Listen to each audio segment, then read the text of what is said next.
చంటి సింధూర గురించి దేవుడికి దండం పెట్టుకుంటూ ఉంటారు. సింధూర వెళ్ళి చెరులో నీళ్ళు తలస్నానం చేసి నీళ్లు ముంచుకొని పోసుకుంటూ ఉంటుంది.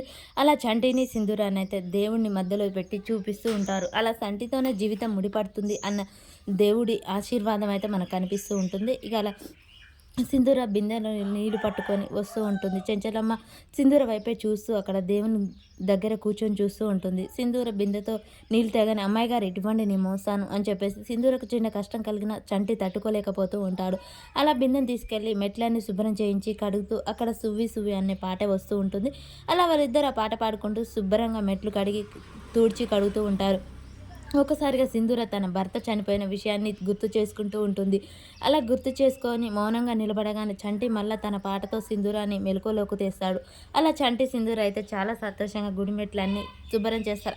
సింధూర చంటి ఇద్దరు కలిసి సంతోషంగా అలా అయితే గుడిమెట్లు మొత్తం శుభ్రం చేస్తారు. ఇక దేవుని దగ్గర దీపం ముట్టిస్తూ ఉంటుంది. చంటి తన చుట్టూ గుడి చుట్టూ ప్రదక్షిణలు చేస్తూ ఉంటాడు. తన టవల్ ఇట్లా పైకి వేయడంతో పైన ఉన్న గాజుల మూట పసుపు కుంకుమ తగిలి చంటి చేయి తలగ్గానే ఈ ఊడి మొత్తం సింధూర మీద అభిషేకంలా పడుతూ ఉంటాయి. అలా పసుపు కుంకుమ పూలు గాజులు అన్నీ నుదుట బొట్టుగా మారిపోతాయి. దోసిట్లో పూలు గాజులు పడతాయి.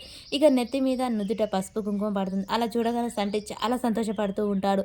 ఇంతలో ఒక పూజారి గారు వచ్చి జరుగుతుంది సింధూరాకు పెళ్లి జరుగుతుంది, తన జీవితం ఇలా అయిపోకుండా ఉండడానికి ఆ దేవుడు మళ్ళీ ఆశీర్వదిస్తాడు, త్వరలోనే సింధూరాకు సింధూరం నుదుట వస్తుంది అని చెప్పేసి ఆయన చెప్తూ ఉంటాడు. 3 ముళ్ళు బంధం ఏర్పడుతుంది అని చెప్పగానే చంటి సంతోషపడుతూ ఉంటాడు.